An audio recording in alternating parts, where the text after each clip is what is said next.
આજનો એજન્ડામાં હવે વાત કાળા પાણીની સજાની।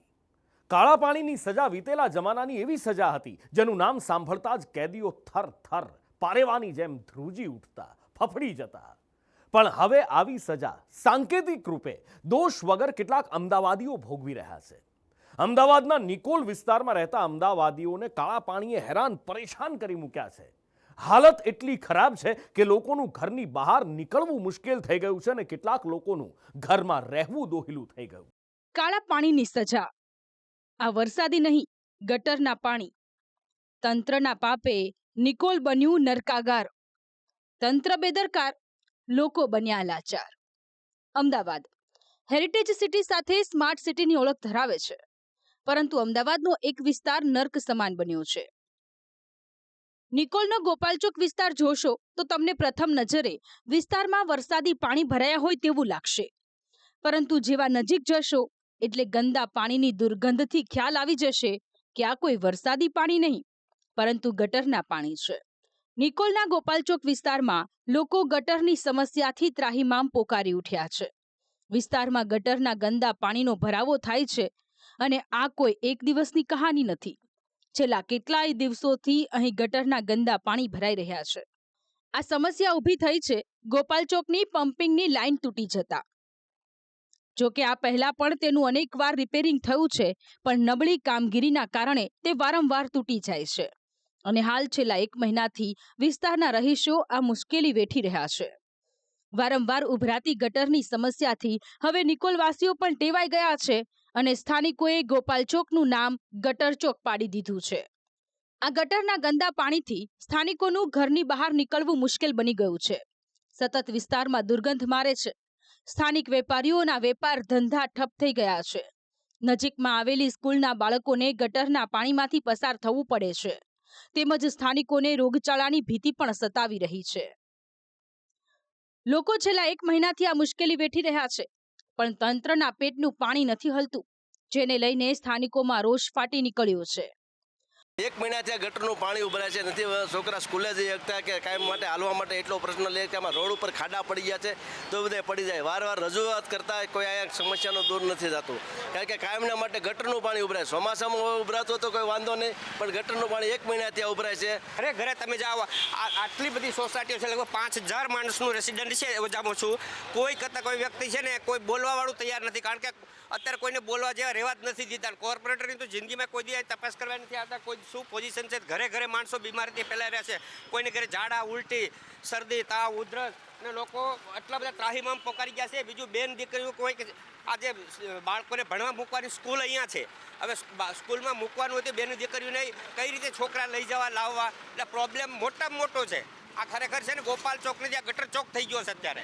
ગટરની આ સમસ્યાથી આ વિસ્તારમાં રહેતી મહિલાઓની હાલત કફોડી બની છે, કારણ કે બાળકોને સ્કૂલ લેવા મૂકવા જવાના હોય કે શાકભાજી, કરિયાણું લેવા જવાનું હોય, તેમને મજબૂરીના માર્યા આ ગટરના ગંદા પાણીમાં ઉતરવું પડે છે। ગટરિયા વિકાસના કારણે ઘરે બીમારીના ખાટલા જોવા મળી રહ્યા છે। ચોમાસા વગર આવા હાલ છે તો ચોમાસામાં શું થશે તે સવાલ તેમને સતાવી રહ્યો છે। અમે અહીંયા સોસાયટીમાં રહીએ છીએ, અહીંયા રોજનું ગટરનું પાણીથી અમે એટલા કંટાળી ગયા, લોકોને છોકરાને મૂકવા ટાણે રોજ ગટરના પાણીમાં હાલીને આવવું પડે।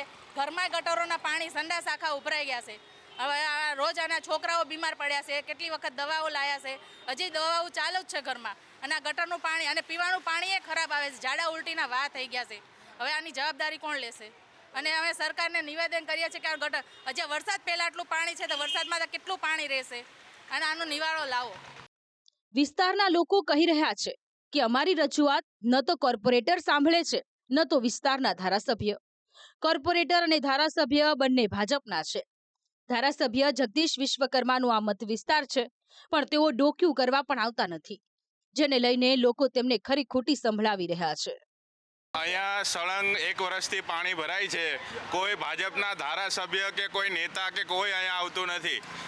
મારું તો એવું જ કહેવાનું આ બધી પબ્લિકને કે આ રસ્તો બંધ કરી દો એટલે બધા નેતા અહીંયા આવે। આ રસ્તો ચક્કા જામ કરવાની જરૂર છે, ત્યારે જ બધી પબ્લિક આવશે। કૃષ્ણનગરનો આ ગોપાલ ચોક કહેવાય છે, પણ ગોપાલ ચોક નથી, આ ગટર ચોક બની ગયો છે. અને અહીંયા કોર્પોરેટર, ધારાસભ્યો બધા છે ને માઇક આંગલા છે. 12 મહિના થઈ જાય ત્યાં સુધી વોટ લેવાનો હોય ને ત્યારે જ આ લોકો અહીંયા આવે છે, બાકી અહીંયા કોઈ જોવા નથી આવતું. છેલ્લા 10 વર્ષથી અને એમાં પણ છેલ્લા 8 મહિનાથી રોજ પાણી સવારે 11 વાગે નીકળે અને સાંજે 9 વાગ્યા સુધી પાણી અહીંયા રહે. રાતે પછી પાણીનો નિકાલ થાય છે. છેલ્લા 10 વર્ષથી વારંવાર અધિકારીઓને રજૂઆત કરવા છતાં ભારતીય જનતા પાર્ટીના બેશરમ કોર્પોરેટરો, બેશરમ ધારાસભ્ય આ વિસ્તારમાં પ્રશ્નોના રસ લેતા નથી. એમના લોકોને માત્ર પોતાની પ્રાઇવેટ ઇન્કમ કેમ થાય એમાં જ રસ છે. ભારતીય જનતા પાર્ટીના કોર્પોરેટરો દ્વારા ગોપાલ ચોકના આ વિસ્તારની અંદર જમીનની નીચે શું આવ્યું છે? ભ્રષ્ટાચાર કરવામાં આવ્યો છે. 93 ઢાંકણાઓ નાખવામાં આવ્યા છે અને 10 જમીનની નીચે પાણીની પાઇપલાઇનો નાખવામાં આવેલી છે. પણ આ લોકોને કામ કરવાનો, ભ્રષ્ટાચાર કરવાનો અને કામ નહીં કરવાનો સરકારી પગાર લઈ રહ્યા છે. નિકોલના ગોપાલ ચોકની આ સમસ્યા કાયમી છે, પરંતુ તંત્રની આંખ ઉઘડતી નથી.